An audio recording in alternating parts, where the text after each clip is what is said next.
नमस्कार, आप देख रहे हैं संस्कृति टीवी। टोटके बड़े नुकसान पहुंचाते हैं। इनसे मिली नकारात्मक ऊर्जा कई संकट मुसीबत लाती है। आमतौर पर चौराहों पर टोटके किए जाते हैं या टोटकों से जुड़ी चीजें रखी जाती हैं। इसीलिए चौराहों से निकलते समय इस बात का ध्यान रखें। घर के बुजुर्ग कहते हैं कि चौराहा बीच से नहीं पार करना चाहिए। सामान्यतः आज के पढ़ने लिखने वाले बच्चे इसके पीछे के कारण को नहीं जानते हैं। इस नासमझी के कारण ही वो अपने बुजुर्गों की इन वैज्ञानिक बातों को भी नजरअंदाज कर देते हैं, जो उचित नहीं है। वास्तव में चौराहा राहु को रिप्रेजेंट करता है और सभी लोग जानते हैं कि कुछ डायमेंशन को छोड़कर बाकी में राहु नेगेटिव रोल ही अदा करता है। इस बात को जानते हुए भी इस बात का ध्यान नहीं रखा जाता। दरअसल राहु भ्रम है, माया है और ये कंफ्यूज करने में माहिर होता है।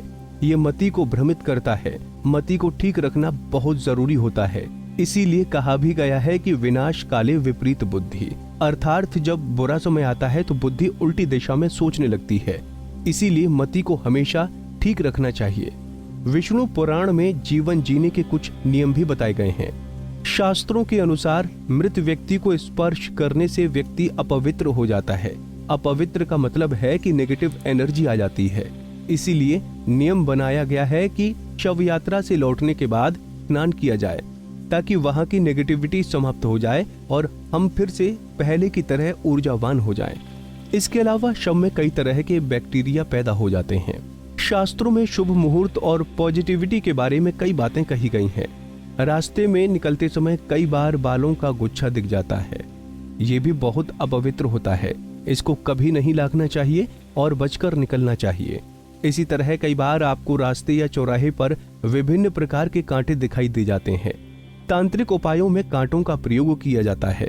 जीवन में कांटे रूपी बाधाओं को दूर करने के लिए तंत्र साधना करते हुए कांटे रास्ते या चौराहे पर रखवाए जाते हैं।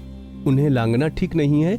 इन कांटों से दूरी बनाकर ही रखें। अक्सर देखा जाता है कि चौराहा पर पूजन सामग्री या भोजन रखा होता है। दरअसल पितरों के लिए भोजन रखने का विधान है। चौराहा राहु को रिप्रेजेंट करता है और पितर भी राहु को रिप्रेजेंट करते हैं। उनसे दूर ही रहना चाहिए। कहीं राख या जली हुई लकड़ी रखी हो तो उसे भी नहीं पार करना चाहिए। यहाँ से नकारात्मक एनर्जी निकलती है जो पार करने वाले व्यक्ति का स्वास्थ्य खराब कर सकती है। तो दोस्तों, उम्मीद है आपको हमारी ये जानकारी पसंद आई होगी। ऐसे ही धर्म और आस्था से जुड़ी जानकारी के लिए देखते रहिए संस्कृति टीवी।